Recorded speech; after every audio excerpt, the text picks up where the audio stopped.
गांव में रतन और बिरजू नाम के धनी दो पड़ोसी रहा करते थे। एक दिन की बात है, रतन किसी काम से बाजार जा रहा था कि तभी रास्ते में मुखिया रतन को रोक कर बोला, क्या हाल चाल है रतन? आजकल बाजार में बहुत कम दिखाई देते हो। ईश्वर की कृपा है मुखिया जी, काम से फुर्सत ही नहीं मिलती, इसीलिए बाजार आने का समय बहुत कम मिलता है। दरअसल मैं तुम्हारे ही घर पर आ रहा था। अच्छा हुआ तुम मुझे बाजार में ही मिल गए। अब तो आपको मेरे घर पर आना ही पड़ेगा मुखिया जी, काफी दिन हो गए आपको मेरी पत्नी के हाथ का चाय पिए हुए। किसी दिन जरूर आऊंगा। अभी मुझे तुमसे एक जरूरी काम था। हाँ हाँ बोलिए मुखिया जी, क्या काम था?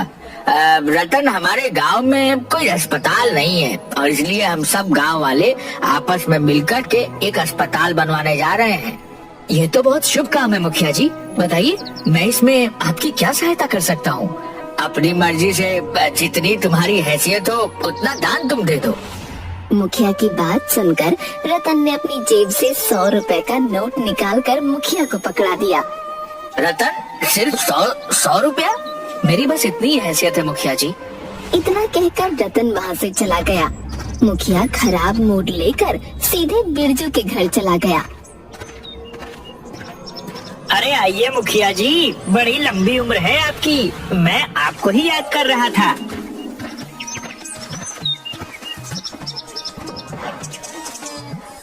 कैसे हो बिरजू? सब कुछ कुशल मंगल तो है ना? ईश्वर की कृपा है मुखिया जी, सब कुछ सही है। और सुनाइए, कैसे आना हुआ? अरे तुमने तो सुना ही होगा कि गांव में एक अस्पताल बन रहा है। हाँ मैंने सुना है, और मुझे यह भी पता है कि सभी गांव वाले आपस में मिलकर चंदा दे रहे हैं। इसलिए आपके आने से पहले ही मैंने 10 लाख रुपए का चेक आपके नाम का काट रखा है। क्या बात है बिरजू, मुझे तुमसे यही उम्मीद थी, लेकिन तुमने चेक मेरे नाम क्यों काटा? हॉस्पिटल के नाम ही चेक काट देते। आप हमारे गांव के मुखिया हैं, मुझे आप पर पूरा भरोसा है।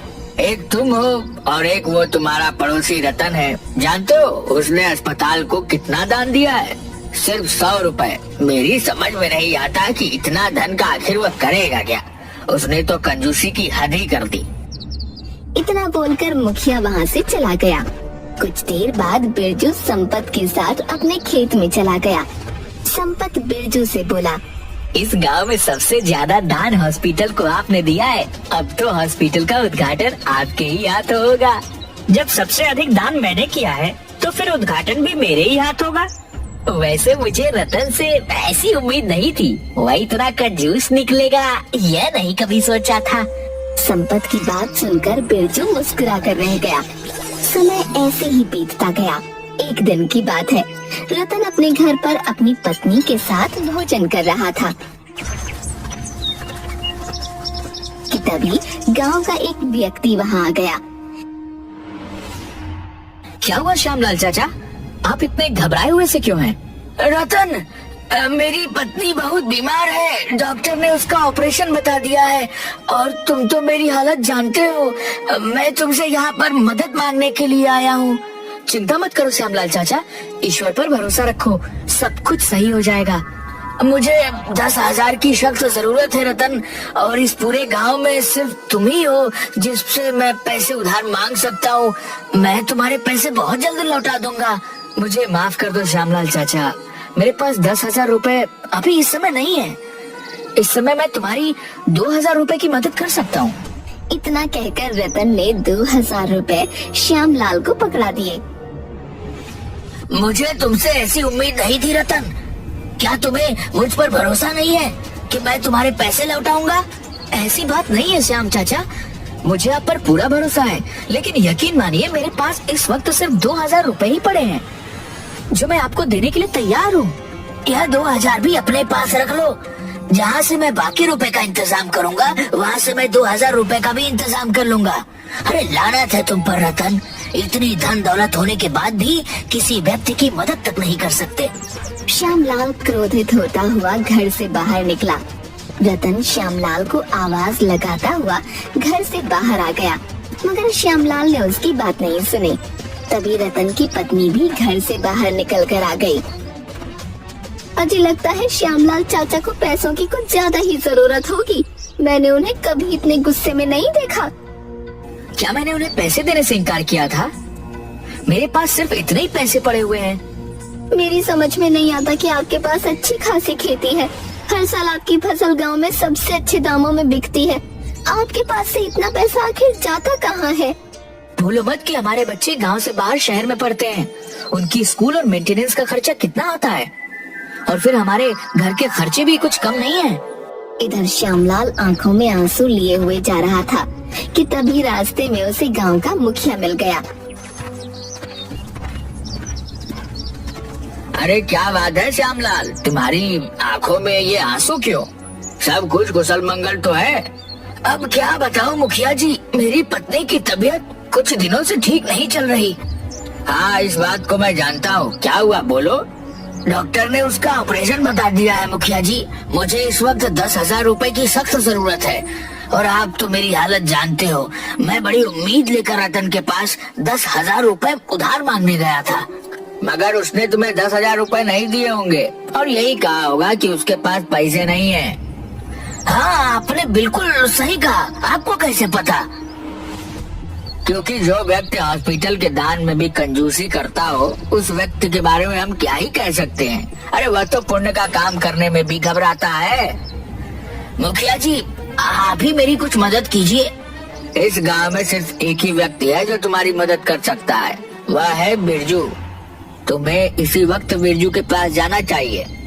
मुखिया की बात सुनकर श्यामलाल दौड़ता हुआ बिरजू के घर चला गया और उसे अपनी सारी स्थिति बता दी। अरे तो तुम्हें उस कंजूस रतन के पास जाने की क्या आवश्यकता थी श्यामलाल चाचा? तुम सीधे मेरे पास आते। इतना कहकर बिरजू ने 20,000 रुपए की रकम श्यामलाल को पकड़ा दी। लेकिन मुझे सिर्फ 10,000 रुपए की आवश्यकता है। श्यामलाल चाचा, आप बहुत ही भोले हैं। अरे भाई, ऑपरेशन के बाद दवाइयाँ वगैरह में भी बहुत खर्चा आता है, उसका इंतजाम आप कहाँ से करेंगे? इसीलिए ये 20,000 रुपए आप रख लीजिए। मैं तुम्हारे ये पैसे बहुत जल्द लौटा दूंगा बेटा। श्यामलाल चाचा, इन पैसों को लौटाने की कोई आवश्यकता नहीं है। यह पैसे मैंने तुम्हें अपना पिता समझ कर दिया है, और एक बेटे को अपने पिता के ऊपर किया गया एहसान कोई एहसान नहीं होता, बल्कि कर्तव्य होता है। श्यामलाल खुश होता हुआ वहाँ से चला गया। इतना बोलकर अपने गोदाम में आ गया कि तभी वहाँ पर संपत दौड़ता हुआ आया। ये क्या बिरजू भाई, मैंने सुना है कि आपने श्यामलाल को 20,000 रुपए दान में दे दिए। वो पूरे गांव में आपकी प्रशंसा के पुल बांध रहा है। अच्छा, तो बात पूरे गांव में भी फैल गई। आखिर उस भिखारी को 20,000 रुपए देने की क्या जरूरत थी? मैं आपसे कब से 5,000 रुपए मांग रहा हूँ, मुझे तो आप दे नहीं रहे। बकवास बंद करो संपत। तुम हर महीने अपनी तनख्वाह ले जाते हो, फिर भी अगर तुम्हें पैसे और चाहिए तो मैंने क्या तुम्हें मना किया है क्या? कुछ दिनों बाद गांव में अस्पताल बनकर तैयार हो गया। मुखिया ने अस्पताल का उद्घाटन करने के लिए बिरजू को ही बुलवाया था। सारे गांव वाले अस्पताल के सामने एकत्रित थे। तभी बिरजू की नजर रतन पर पड़ी। अरे रतन, तुम भी अस्पताल को देखने के लिए आए हो? यूँ भीड़ में क्यों खड़े हो? रतन भीड़ से निकलकर बिरजू के सामने आकर खड़ा हो गया। रतन, तुम यहाँ क्यों आ गए? कभी तुम्हें ऐसा तो नहीं लग रहा है कि हमारा अस्पताल का उद्घाटन तुम्हारे ही हाथों करवाने का इरादा है? नहीं मुखिया जी, मुझे उद्घाटन करने का कोई शौक भी नहीं है। मैं तो बस ये चाहता हूँ कि गांव में अस्पताल जल्दी शुरू हो जाए, ताकि गांव वालों को परेशानी ना हो। हाँ हाँ पता है, इसीलिए तुमने चंदे में केवल 100 रुपए दिए थे। मुखिया जी, ये बताइए कि अब क्या देरी है? अरे बस डॉक्टरों की टीम यहाँ पर पहुँचने वाली होगी। मुखिया ने इतना कहा ही था कि तभी डॉक्टरों की टीम वहाँ पहुँच गई।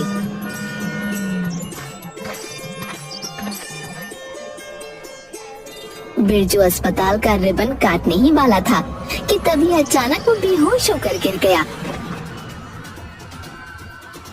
अरे ये क्या हुआ? ये अचानक बेहोश कैसे हो गया? बिरजू को तुरंत उसी अस्पताल में एडमिट कर दिया और डॉक्टर उसकी जांच पड़ताल करने लगे।